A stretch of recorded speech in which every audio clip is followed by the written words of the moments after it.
Well, there's a first time for everything. This is the first episode, and probably going to be the worst one because podcasting is a skill. It's a skill that I would like to have, and I don't think that I do yet. I'm Leah Renee, and this is the second time I'm attempting to create a podcast. A few years ago, when I was at the Edinburgh Fringe Festival, a comedian friend of mine encouraged me to get a podcast, that it was very important to building an audience and all that jazz. I returned from the festival with all of my post-festival resolutions and bought a microphone and a cover for it and all the little things to get started. It wasn't actually too expensive, but I wanted to do video, and I thought I could set it all up and have a nice little setup in the basement, and recorded one episode and put it on the internet thinking, well, I'll just put it out there so I have it, but then I can delete it. Boy, was I wrong. Did you know that once you put up a podcast, it's there forever? There's no way to get rid of it, because when you publish it on one platform, all the other platforms grab it and repost it. So there's no way to go back. And that kind of sucks. It kind of sucks that it's so unforgiving for a lot of creative people that want to try something and put it out there, and then they can't reinvent themselves or not have that follow them around. I don't know if that's making sense, but today I wrote a book review on Steve Martin's autobiography called Born Standing Up. Now, it's not a full-on autobiography. He just talks about his experience in stand-up. But it was very interesting to hear his experience doing comedy in the 60s and 70s, ultimately quitting stand-up comedy in 1981. Why did I say it like that? 1981. Why do I sound like Alan Rickman? Anyway, his experience was so different because people didn't tape things, and in some instances you think, oh, it's so crazy, he's trying to get a record deal over and over and over and keeps getting rejected, and now you just record things yourself. It's no big deal. Even videoing things is no big deal, and a lot of comics will record themselves at an open mic doing a 3-minute set. I know I have, but then you have someone like Steve Martin, who's been on The Tonight Show, and then him not being able to find someone to video his sets and having to mail videos in the mail. Anyways, it's just, it was a different time, but you could experiment quietly, and the only people that would know it happened would be the small room there of people who saw it. And that's what's kind of sad about this podcast, because I want to challenge myself to do these and put them out, but the problem with podcasting, and I think I might be okay being by myself, is that it feels so conversational that you sometimes say things that you didn't think you would. I'll give you an example. I have a book that I started writing. Actually, same friend of mine who recommended doing a podcast. By the way, his name is Pierre Novelli. He's great. He's a fantastic comedian. Anyway, and good person too. When I had told him my story, just kind of brief bullet points, he said, that's a book deal. You should write a book on that or something. It never occurred to me, because it seems like people who write books are people who read books, and I really don't read as much as I wish I did. I admire people that read a lot. I want to read a lot. It's always aspirational.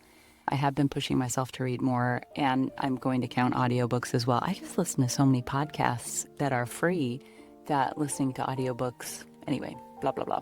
I started writing a book so that I had it, because I don't think I will get a book deal anytime soon. But I do know of people comedian friends of mine, who are just living their lives, and then their agent or whomever comes to them and says, hey, how about you write a book? And they, like Maria Bamford is this way. Her book, Sure, I'll Join Your Cult, is one that she had hanging over her head. They gave her a book advance, and it was this stressful thing for her to have to write a book. So I thought, I'm just going to start writing it now, so I have a big chunk of it to hack through if 10 years down the road I decide I want to publish a book.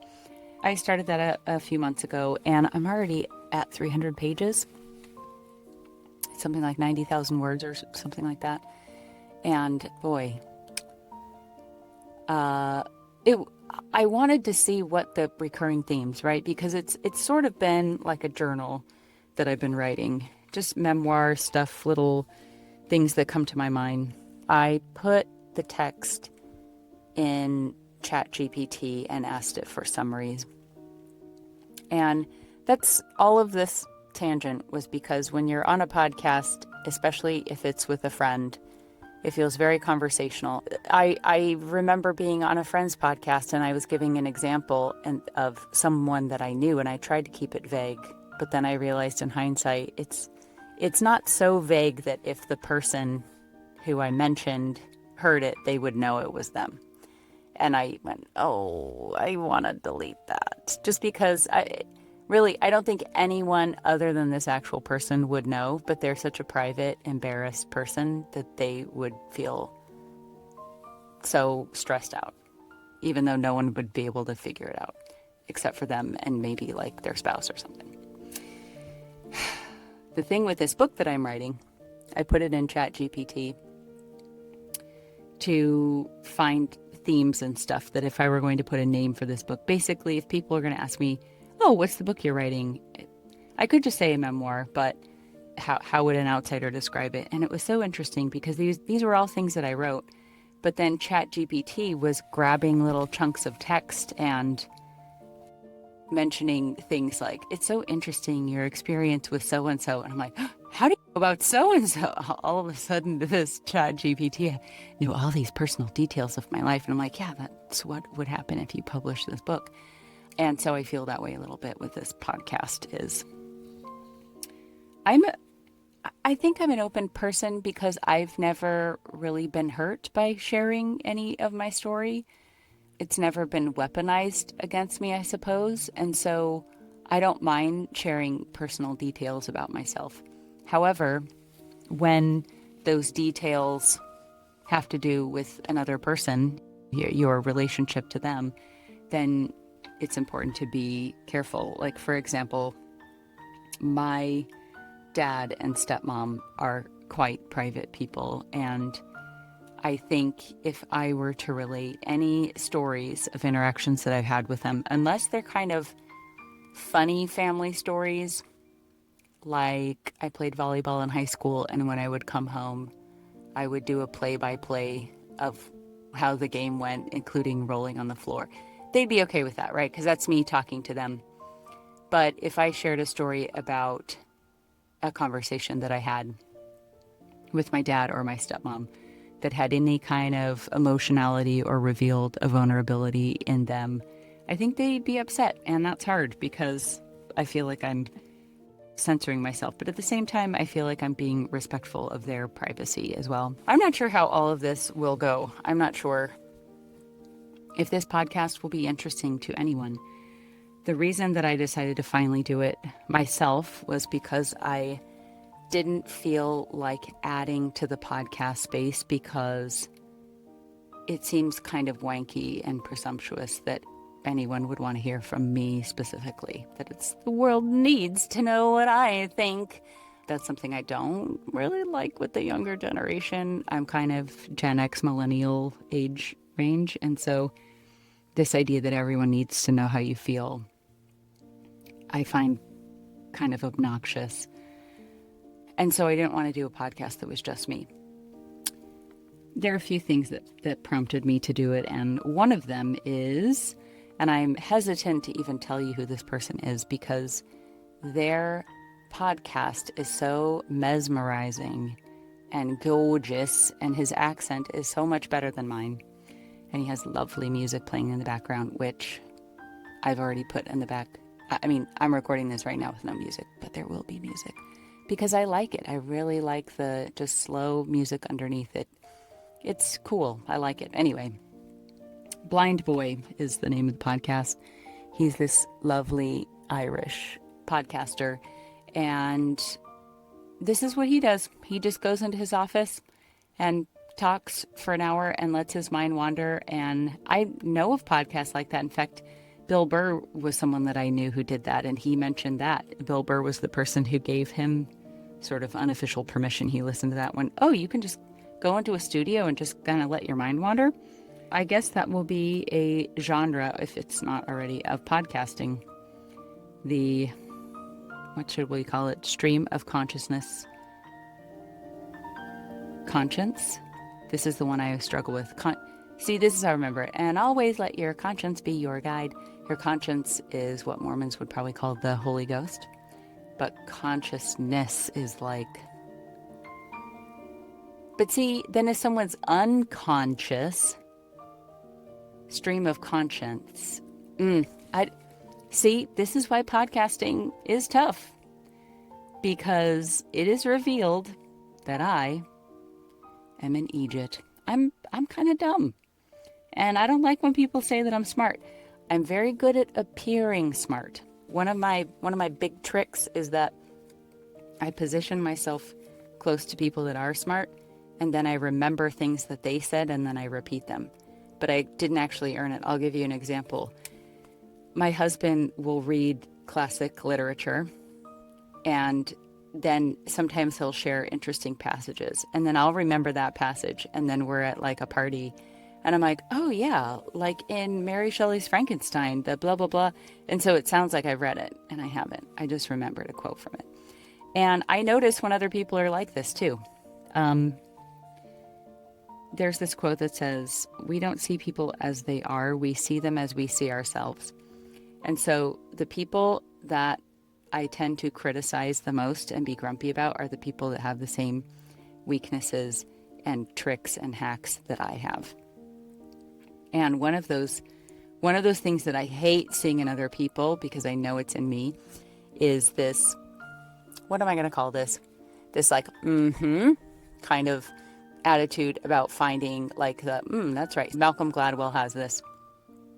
And basically everyone that works at NPR.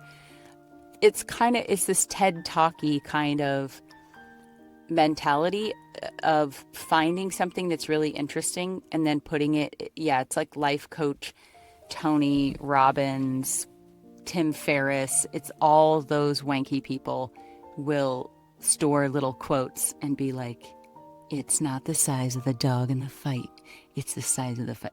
It's like the motivational quote kind of stuff.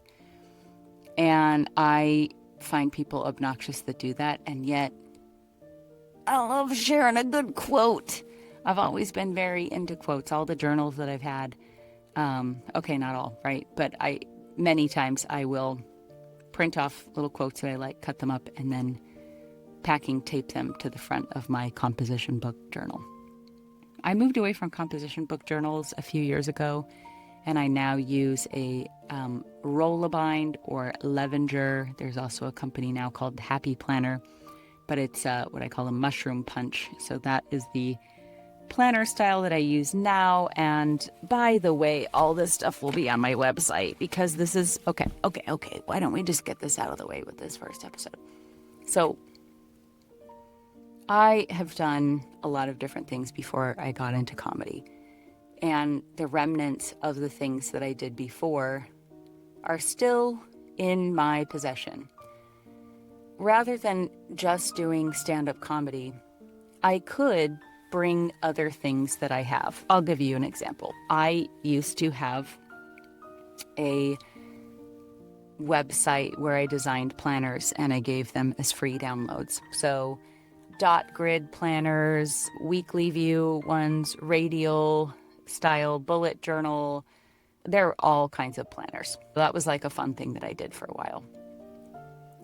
I don't like saying I have OCD because, I mean, I do jokingly, but sometimes I feel like OCD, autism, ADHD, stuff like that. Sometimes I feel like we use those terms as a way of describing the way that we prefer things to be done, but that, I don't know.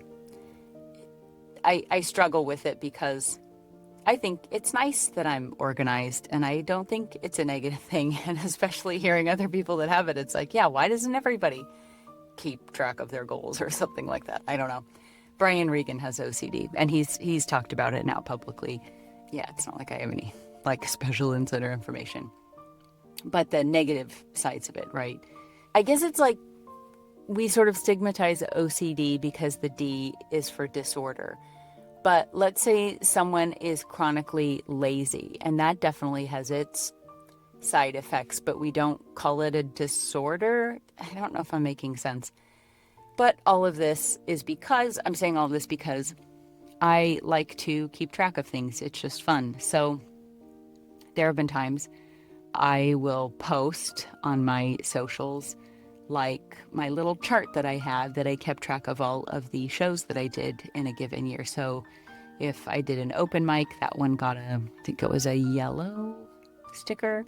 And then if I did a booked show that was 10 to 30 minutes, then that one got a green sticker. And then if I did longer than 30 minutes and or was the headliner or did my own show, I think that one was a blue sticker.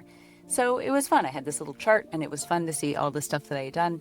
I like doing that. And so I have little charts like that are just sitting around as files. So I may as well give them away for free. But that's kind of weird because you go to somebody's comedy website like, oh, she's a comedian. And then there's free downloads for like a emotional wellness tracker.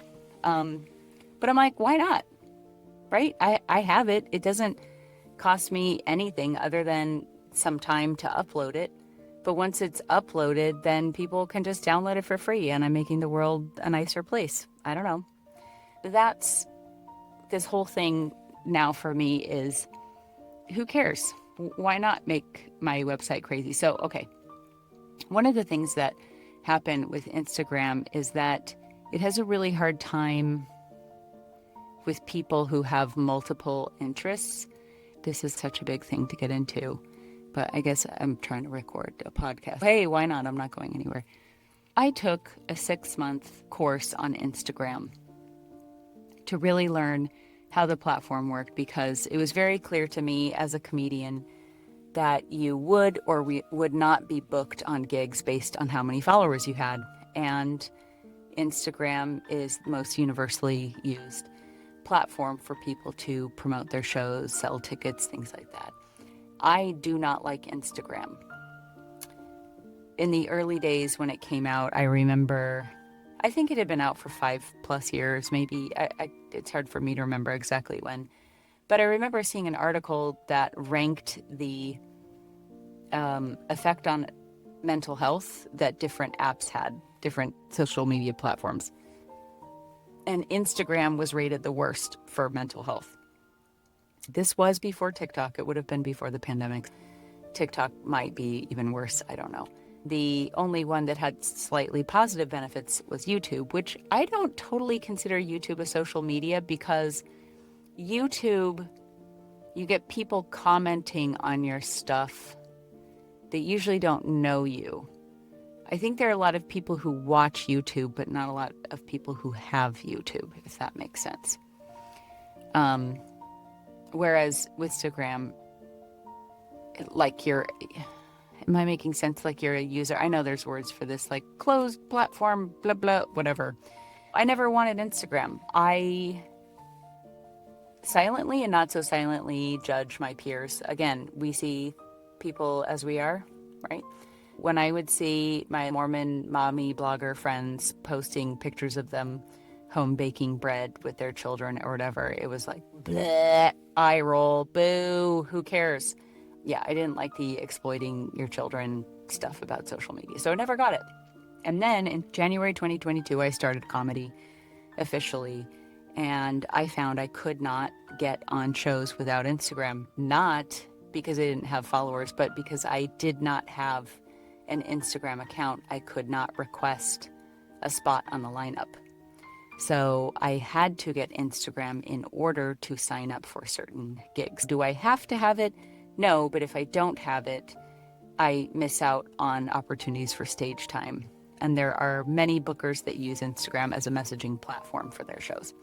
So I caved and I got it, and I didn't want any followers, and people would follow me and I would delete them. I'm like, nope, I'm just on here as a messaging platform. And then I started feeling self-conscious because I would go places that would say you had 13 followers or something. Oh, and I always hated it. So I decided to take this class because the way that I describe it is, as a woman in comedy, if I would have started 30 years ago, I would have had to suck a booker's blank. I'm not going to say it because I don't want this to be R-rated. That's how it was. You had to sleep with people to get spots on shows. And I'm glad that it's not that way now, but the difference is you have to do that with Instagram. You're in bed with Instagram now. And so I decided I'm just going to learn the very best way to sleep with Instagram. So I paid a crazy amount of money, but my justification was, if I can figure out Instagram and I can have followers that really like my stuff and that buy tickets and I do it the right way, it will pay for itself. So I did it. And in that 6 months, and I'm so sad that I can't get that money back, but in those 6 months, I realized, no, Leah, you are right. You hate this thing. There's no way around it. Anytime you try to automate it or like come up with some other way to do it, it figures it out. Like basically Instagram rewards not just the consumer, but the creator for wasting time on it. You're supposed to have at any given time like 5 stories a day. You're supposed to reply to comments. I would post a reel every other day. So I was recording everything I was doing and then putting the captions, editing the video, and editing it for retention. It's called retention editing, and that's when you watch a video and it's really jumpy and quick and it zooms in on a face and it zooms out. It does that so that you keep watching. Oh, it's so soulless and sad. I can't believe I did that. Oh, I was earnest, okay? I really love comedy, and this is what I want to do all the time. And so I was willing to play the game. So I did that. And I had 2 reels that popped off. One got 500,000 views, which at the time I think I had like 200 followers. So that's pretty good if you can have something pop off. But it was like doctors versus midwives. And basically the reason it popped off was because people were arguing in the comments. And the other one that popped off was a joke about vegans. And I love vegans. Some of my closest friends are vegan. But it was just kind of a joke about milk and animals and stuff, right? But that one popped off because, surprise, surprise, people started arguing about the benefits of veganism and blah, blah, blah. I hated that. It just made me feel yucky that the thing that gets you followers is pissing people off. So I've backed off from Instagram. I don't post reels on it anymore. And then about a week ago, I finally found the courage to just get rid of it. So I will be, my plan right now is to archive all of my posts from Instagram. I'm still going to keep my account because that's how I keep in touch with a lot of my comedy contacts. Bookers use it for shows. And so if I'm booked on shows at festivals and things like that, they're sending group Instagram messages, and I don't want to make extra work for them. Like, oh, I don't have Instagram, so send me a separate email. It's like, don't be difficult. So that's part of the reason I'm doing this podcast, because I deleted Instagram. I don't have the app on my phone. I can use it on the desktop. But what's so interesting is that the desktop feature, and this is another nefarious thing about Instagram, they don't make the desktop as nice or include all of the same features that they do on the phone because they want you to be on your phone. Having been off Instagram for a week and just having it on the desktop, I hardly ever go on it because it feels like a chore. If I'm sitting at my desk on a laptop and I'm like clicking through with a keyboard and I'm sitting there, I'm very aware of the time that I'm on it. Whereas if it's on my phone, I'll just check it while I'm waiting for my kids to get out of school. Or, oh, I'm sitting on the bus. And I don't do that anymore. And I never wanted to, but it's just made for that. It's made to just give you little dopamine hits all day. So I have more time on my hands not participating in the mayhem of Instagram. No shade for my friends that are on Instagram. It just doesn't work for me, and it's not how I want to be spending my time. I'm very excited about it. I found a podcast called Off the Grid. And the thing that I've been trying to figure out the last few months, is how do you actually sell tickets to things? In my case, comedy shows. Because most comedians just hope they get a lot of followers and then those followers buy tickets. And then some take it to the next step and actually buy ads. Then there are some who will post their events on Eventbrite and sell tickets through that platform and use their in advertising. But I'm like, okay, I've run businesses before and I know about funnels and nurture sequences for emails and having lead magnets and assets and blah, blah. Like, I know all that stuff, but I don't know comedians that really do that. And I know how to do that. And I would rather do that because it's a formula that you can actually test why it is or isn't working. You get useful analytics, whereas Instagram is totally arbitrary. I mean, okay, so I'll give you an example. The whole like sex sells thing. I got a pair of leggings for fun, like as a joke for a show I was doing.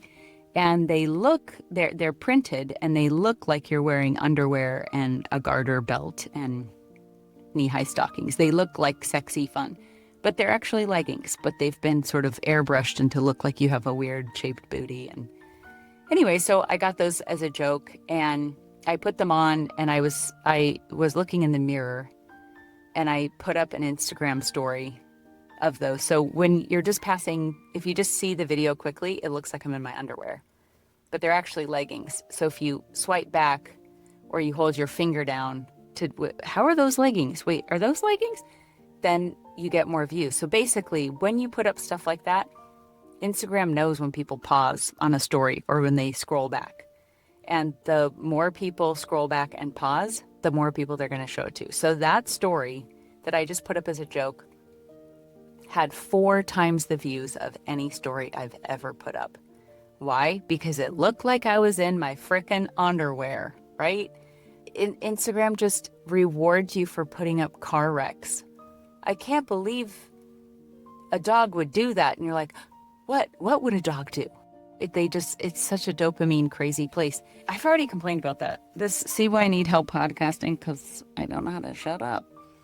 So I started a Substack this week. I'm writing articles. I've already written a lot in my book, so I think I'll just start grabbing some of those and changing the names to protect the innocent. I wrote a book review today of Born Standing Up from Steve Martin. So I'm putting this podcast on there.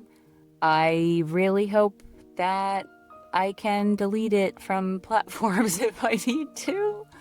It's seriously, doesn't that suck? Doesn't that suck that I made a 7-minute podcast as a test? It's like me being like, burr, burr, burr, burr, burr. It's so dumb, but it was me testing it. I was like, hey, can you train a dog to use a toilet? Like, it was so dumb. And now when you Google my name, that frickin' podcast comes up. I can't escape it. I don't even know how to contact these different, like, 50 podcast platforms of like iHeartRadio, Podcast World, Podbud World of audio, soundophiles, whatever. I can't grab it. I can't get it back. So as I'm saying this, I'm scared. I'm scared to put up this one. I'm also not sure how this recorder is working, but I got a little portable one because I want to be able to record stuff on the go, and I'm very excited. I have a couple gigs on the road next week, which means I'll get to be alone. So I should be able to catch up and what am I saying, catch up? Who am I catching up with? Oh, it just dropped. I'm sorry. I'm sorry, people who have, what is it called? Misophonia. Is this better? Is this better if I hold it? I was afraid to hold it because it's a very sensitive mic, and even me, like, touching it, yeah, I think people will hate that. So I just checked, and the podcast is at 30 minutes right now. Maybe this is a time to pause. Maybe I'll pause right now so that an advert can play. This is something that Blind Boy does. I like it. He does a little ocarina pause. He does a pause and he'll make some noise. which I so very much appreciate, because a lot of podcasts, they'll be low and slow or whatever. Low. I didn't know it's such a whistly. Yeah. Anyway, he'll do like a little noise so that like this podcast that sounds like this doesn't get interrupted by, oh, this Sunday. Like, does anybody else find those really jarring? Because usually podcast ads are not soft and gentle. They're usually like, FanDuel's the #1 gambling. And it's like, oh, yikes. So there's my pause for the adverts. Podcast. I'm sorry about my silly whistling voice, and I'm sure I've lost half my listeners, which currently is 0. So no harm, no foul. Okay. All right, we're back. Okay. If anybody listens to this. Okay, I need to work on my S's. Is that really how I sound? Guys, y'all, this is not good. I thought I had an okay voice. All of a sudden I sound like Mary Roach. Does anybody remember that? My friend, and I will shout him out. I will not change his name because I want you to find this person because he's amazing. His name is Nate Pence. Shout out Nate Pence. He's a beautiful singer. I don't want to like identify him as that because I know he's much more than just a beautiful voice. But I tell you that because if you do find any of his stuff online, wow, he's so good. Anyway, I think he's the one that showed me. It's this old American Idol clip where this girl has a very strange voice, and obviously they are honest with her and not very kind, and then she leaves and she's like, everybody that I met told me I had a really good voice, so either people are lying to me. Anyway, that's how I feel right now about my voice, because my mom was saying that she and my sisters and I have these nice sultry voices, and I'm like, I don't know, I'm now noticing that I have a whistle and I don't think that's sexy. Okay, y'all are really tired of my whistly voice. How do I fix that? I'm like trying to clear my mouth here. Okay, I didn't want to swallow near the microphone. Definite misophonic, whatever, right here. Okay, here's something I hate. I hate when people swallow and you like when they're gulping. Oh, gross. I know I'm not the only person. I don't know why I got all quiet and made it suspenseful. It's probably, I want to say, yeah, no one likes that. Everyone hates it. But then I realized, no, actually, my husband doesn't seem to notice or mind. But it's so gross to me when somebody gets like a glass of water and they're like, I'm not going to do the sound. Because if you have the same thing I do. See, that's what I'm saying, have the same, if you're bothered by that as well. Why do I need to have like a title for, anyway. Okay, so yeah, I'm playing with Substack right now and Patreon. I'm excited because I feel like Substack, that hurts my ears. I'm sure it hurt yours. I'm sorry. Okay, so I'm sure Substack and Patreon have different pros and cons to them. But one that I love about both of them is that it seems like they honor the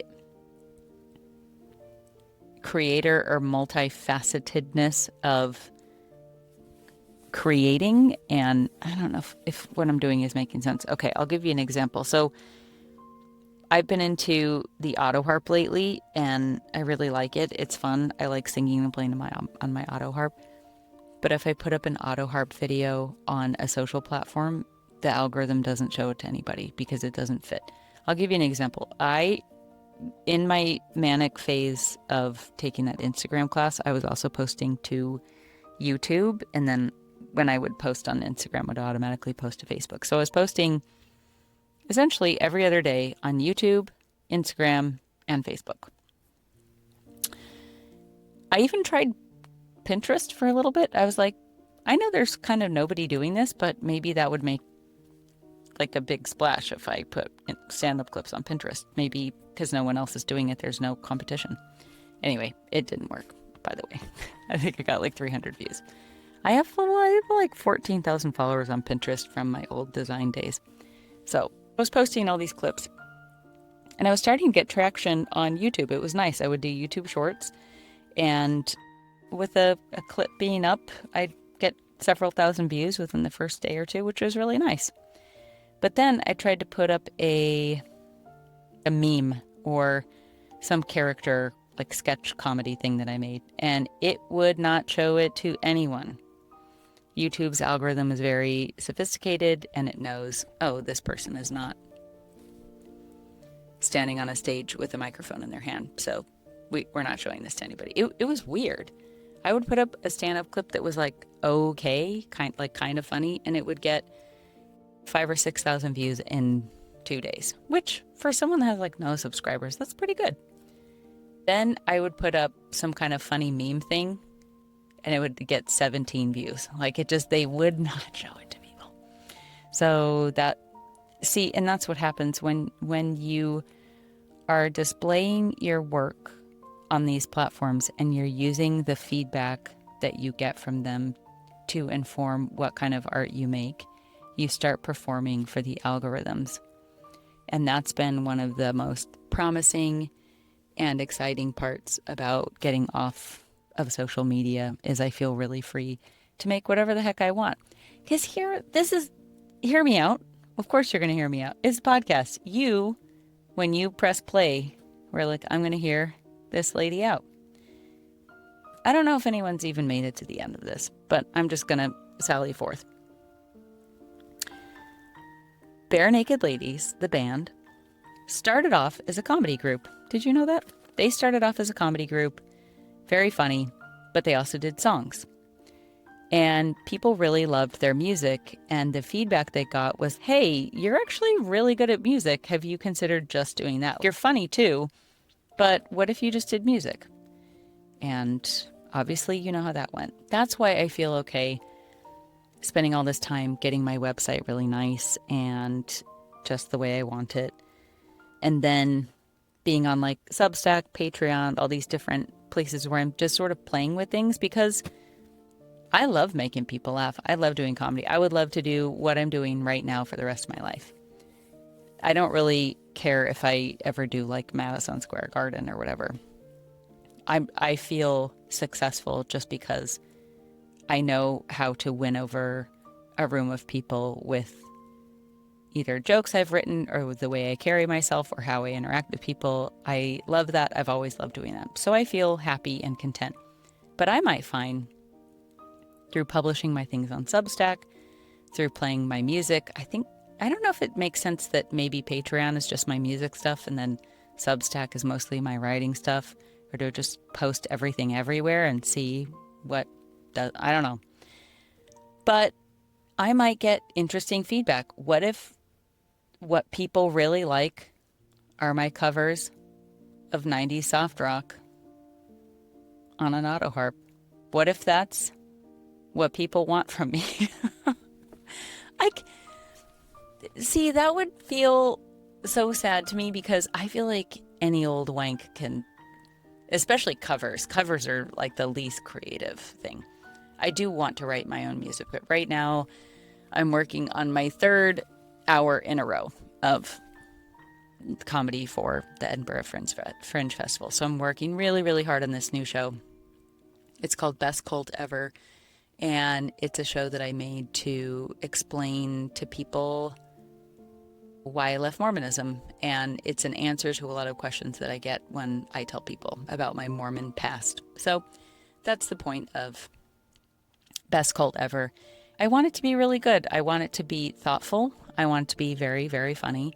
I want it to be true, because a lot of people, when they leave the Mormon Church, are really grumpy, and they tend to exaggerate things and kind of put a magnifying glass on the things that solidify their argument and sort of ignore nuance or anything that doesn't strengthen their decision to leave, which is basically what the church does.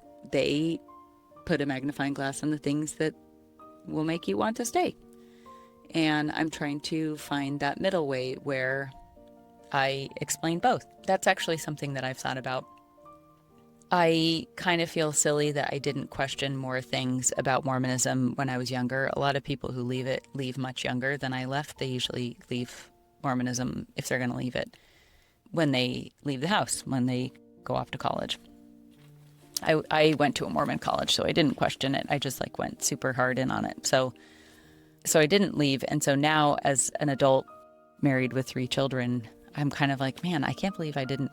There's some really racist, crazy stuff in Mormonism that some of it I didn't know. For the most part, I didn't know a lot of it. And then other stuff was just kind of old-timey scriptures where they say a curse of dark skin. And you're like, oh, well, these oldie scriptures are like that. But this is part of the show, is me trying to explain why it was so hard to leave and why I didn't look beyond it. And a huge part of it is just community. And I thought about trying to approach that in the show, that I feel embarrassed that I didn't do more critical thinking earlier in my life about some of the problematic things in Mormonism. And yet, a lot of people have social media, right? A lot of people have social media. And we know it's surveillance capitalism. We know it radicalizes people. We know that without social media, Trump probably would not have got to where he is without social media. I mean, think of 2020 and the anti-vaxxer stuff. It has some really awful things with it, but when you're on it, it just shows you what will keep you on it. And that's how I felt about the church. When I was a member of the church, they just showed me the things that would keep me in it. So when you ask about polygamy or look into polygamy, you're not shown the really unsavory parts of it. You're just told. And see, this is another thing with polygamy and Joseph Smith. Joseph Smith, in addition to his first wife, Emma, had 37 extra wives documented. But they followed all of the, bloodlines or the genetics, all the offspring from those women, and done genetic tests, blah, blah, blah. And there are no children from all of those extra marriages. So, doesn't mean that he didn't have sex with any of them, but there weren't children. But does that just mean a Mormon would be so offended that I'd be like, that he just went up the butt? See, there's a more sensitive way that I could say that, but my comedic training has told me to say things in the silliest, funniest way. And ending a sentence with but is much funnier. Or say he had a mad pull-out game. But see, this is totes inappropriate. Normally, I never talked about sex. When I was Mormon, it was very ugh. And even the fact I'm bringing it up, I'm like, Leah, don't. What if your family listens to this? I'm like, I'm a freaking adult, and so are they. Okay, people have sex. We're all here because someone had sex. Okay, let's get over it. Ugh. Okay, so did Joseph Smith have sex with all these women? There is not strong evidence that he had sex with all of them. There is strong evidence that he had sex with, I think, about 7 or 8. But see, this is the kind of research that I do, because when people leave Mormonism, they're like, oh, he's shagging 50 women. Okay, well, wind that back. What do we have close evidence for? Anyway, initially, I really didn't care about all this stuff when I made my way out of the church. I wasn't really interested in finding all the, and this thing and that thing and that thing. Yeah, I was just no, I'm just happy to be moving on with my life. It's like breaking up with someone and then going over their Tinder profile or meeting their parents, or, you know what I mean? It's just, I broke up with them. I'm not really that concerned about their stuff. But now that I'm writing this show, I want to make it accurate. I want to show that kind of nuance. I'm sitting in my closet because of acoustics, and I can see mouse poop in one of the drawers, and it bothers me. These mice drive us crazy. We've tried so many things to get rid of them, and basically our landlord has said that we need to get a cat. But I also want to get a bird. And I also don't like taking care of things. So I'm just going to get the Black Plague, y'all. I hate this mouse problem, but it's so cold, And our house is so old and there's a million little places for them to sneak in. I wasn't planning on talking about mice. But now I feel like in Blind Boy style, trying to wrap it all up together and how mice are the doubts that creep into the crevices of our mind and leave their little turds behind. Okay, no. I actually thought he sort of just freestyled all of his stuff, but he said it does take him several days to make a podcast. So I apologize that this is not more cohesive or planned, but I'm really trying to get a feel for how long it takes me to record one of these and then upload it and all that schnazzercise. And I don't even know how often I'm going to be doing these podcasts. I just want when somebody goes to my website or my Substack that there's something there. If you're on Spotify and you type in Leah Renee, I would like for there to be at least, I don't know, 5 podcasts of just me, because all the other ones are like clean comedy podcast. I'm going to be on Dan Schreiber's podcast pretty soon. I've been on Mike Kaplan's podcast a couple times, The Faucet and Broccoli and Ice Cream. It would be nice if I had my own, a few of them, but I always felt this pressure to do one podcast a week and to have it edited and be nice, and I'm putting something special out in the world. But I am putting something special. My silly whistling teeth thing. I used to notice that in church. I went to a lot of church. One in particular was General Conference. It's like the Super Bowl for Mormons. They do it twice a year. It's a huge meeting. It's a whole worldwide church meeting. But they have speakers. See, now that I look at it, I'm just like, oh man. Saturday, 2 sessions. Sunday, 2 sessions. Oh, there was a Saturday night one too. 2, 4, 6, 8, 10 hours of church meetings. And it was my favorite weekends of the year. Anyways, sometimes you would get a speaker who did that. I think Joseph B. Worthland. I think he was a frequent, I was going to say offender, but I want something that has an S in it. Suspect? Anyway, I think he had a little whistly voice, what do you call it? Tick? It's not a lisp. It's a lisp. Doesn't have to be with a TH. I guess it could be anything. So yes, I'm very excited to get off of Instagram because it's toxic for me and it really starts to influence the stuff I make, and I don't like that. I might not be able to ever call this back. So I don't know who will ever listen to this. I am sitting in a closet looking at mouse poop at eye level that's in a see-through Sterilite drawer unit thing, feeling gross, like I'm gonna die of the Black Plague because there's mouse poops in my stuff. Sorry. I've grossed you guys out. I'm sorry. But the point is, I made this podcast. No. The point is, I'm sitting on my butt in a crowded closet thinking I'm the only person that's ever going to hear this. But I'm going to stand up, take this memory card out, put it in my computer, upload it, and then put it on the interwebs. And I, like opening a feather pillow on the freeway, may never be able to gather all the bits back. So maybe somebody will actually listen to this. Ow, that hurt my ears. I'm so sorry. Everyone's gonna hate this. That's okay. That's okay. They hated me when I knocked on their door when I was a Mormon. Oh man, y'all did not like that. I don't like that now. I'm sorry. I'm sorry everyone knocked on your door. I was really earnest. I really believed I had the best thing. You can't fault me for being sincere. And I don't fault Mormons for being, they're very sincere, generous, charitable people. Enough about Mormonism.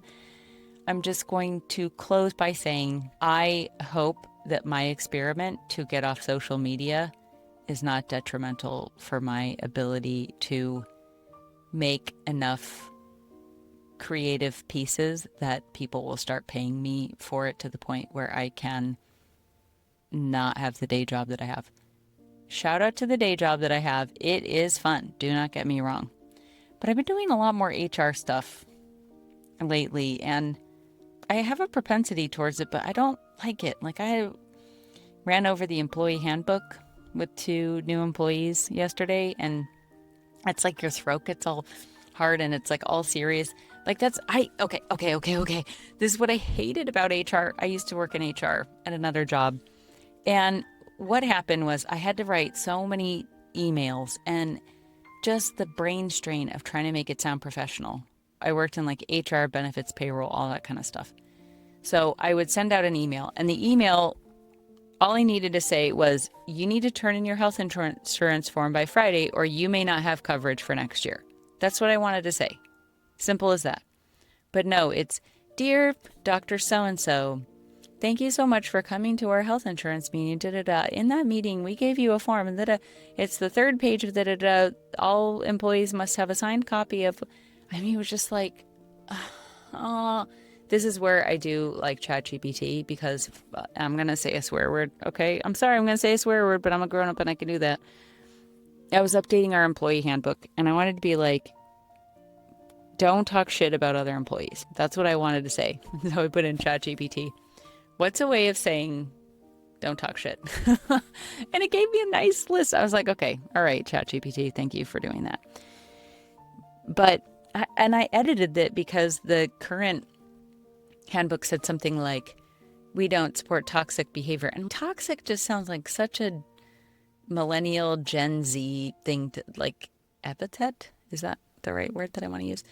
That they throw around. I don't want that in a HR handbook. It's the legalese kind of stuff, not like toxic. Isn't that a Britney Spears song? Anyway, so yeah.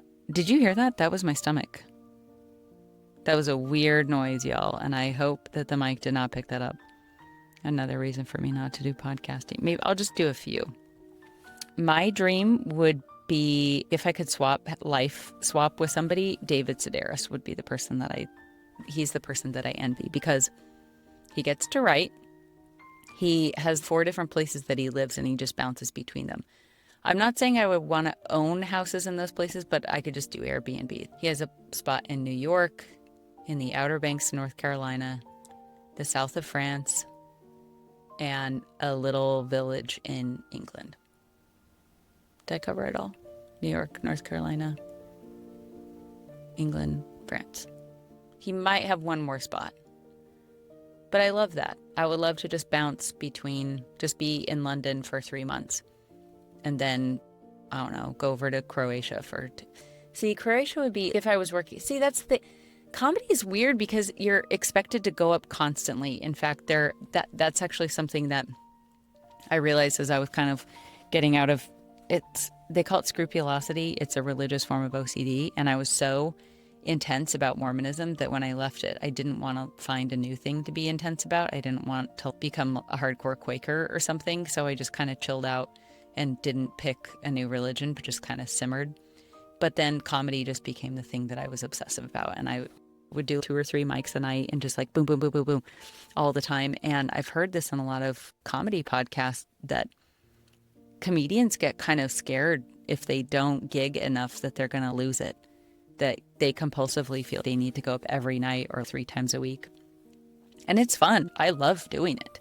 It's very fun. So when I think of a David Sedaris life, I'm like, oh no, I wouldn't. If I lived in Croatia for a couple months, I wouldn't be able to get up. There wouldn't be places to do comedy. I got to get up on stage. But if you're David Sedaris, he's writing stuff. But see, he gets to tour, gets to write. And then after he's done his reading, he sits at a table and meets people afterwards, which is the dream for me. I love meeting people. I love just great crack. I love the crack. See, I can't say crack on social media because it'll think I'm talking about drugs. I'm talking about crack in the Irish sense. Probably my favorite Irish word. Maybe. I don't know. I have been infatuated with Ireland more than normal.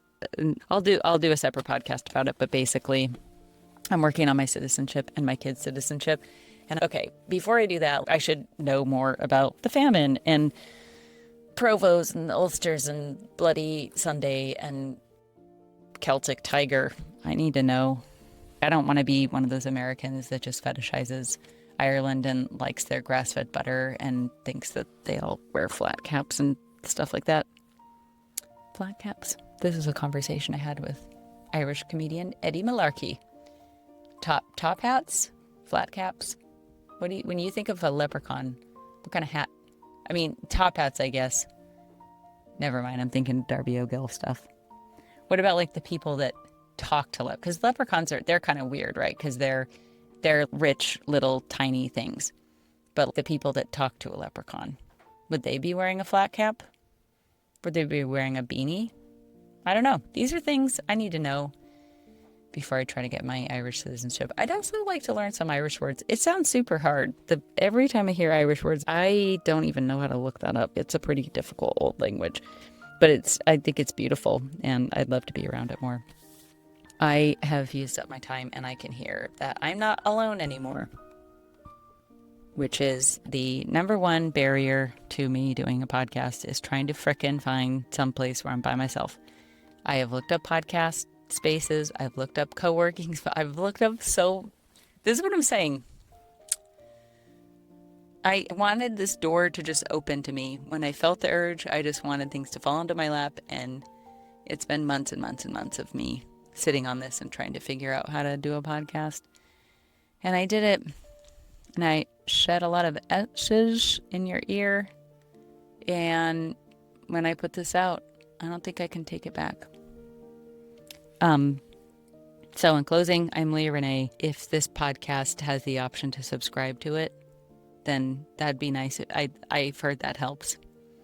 I don't know how I'm going to have the time to look up the analytics on this stuff.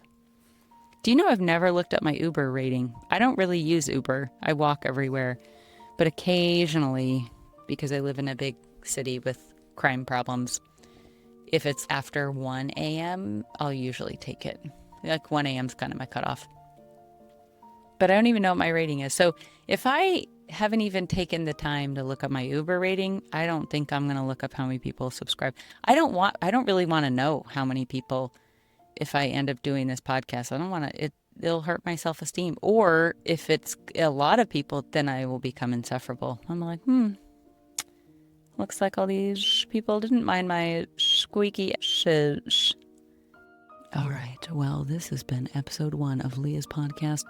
I'm not sure what I want to call it. I think I named it Amuse Myself. That was the name I gave it on Substack. I don't know if it'll stick. I'm not going to do a poll on social media because I don't believe in it. I don't want to support it. I don't want to put my art up there. I don't want to contribute to this dopamine frenzy, surveillance, capitalism, boo stuff going on Instagram. Yep, I got it. My goal is to get off of it in March, because that's when I got it in March of 2022, and I want to get off of it March 2025. So that's why I'm putting this podcast up, so that when people try to find me and they find my website, they're like, oh, there's stuff here. Because I'm going to clear everything off Instagram, so it's just a ghost town. So there's no images. And they're like, that's weird. Where do I find her stuff? Where do I find her hour-long rambling podcast that frankly should have ended 30 minutes ago? All right. That's all from me. I don't know how to end this. Thanks. Thanks for listening to this. And I promise to do better next time.